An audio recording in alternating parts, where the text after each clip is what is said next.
اوس دوی د واده جوړه په 2 لکه روپۍ باندې راوړه. د واده جوړه هغه صرف د یوې ورځې لپاره استعمالېږي، دا سلې په 3 لکه راوړه. دا ناوې چې اسلام آباد ته بوتلې وه د ښایسته کولو دپاره بیوټي پارلر لا،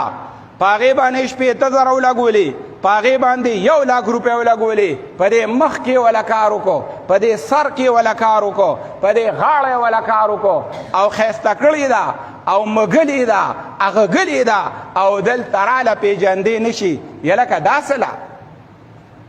بیوټي پارلر کومه ناوې چې په خپله ښایسته نه وي، څوک به یې څه کاندي ښایسته مورونیه،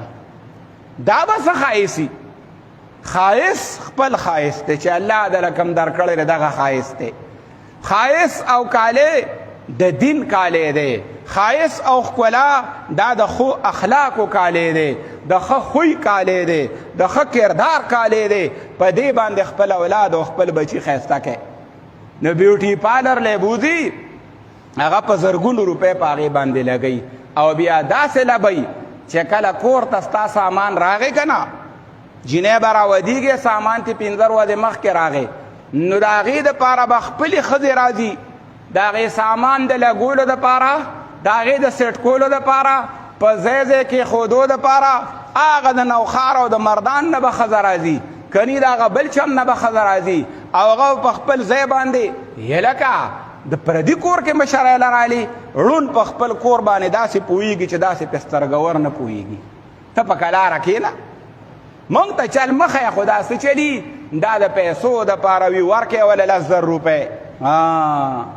او دې مور چې ټول عمر په دې کور کې دا لوښي سمول را سمول،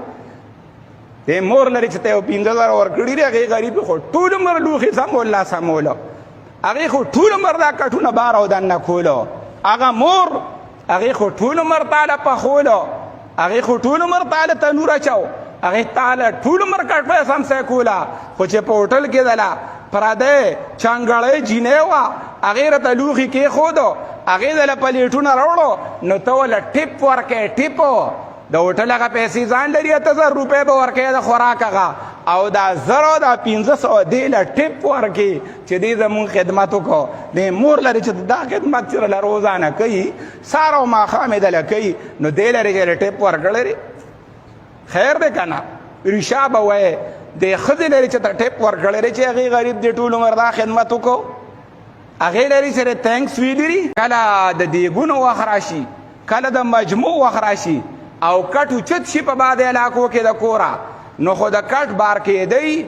مجمع شروع کېدی، بس جړه بیا ودرېږي، بیا جړه نه وي. زنانه چې غلي نو خلک وایي دک وخت خیال کوه دوی به ډوډۍ خوري، چې شور نه کوي او خاموشي ده، وایي دغه وخت کې به مجمع پرتي یا به دوی مړي.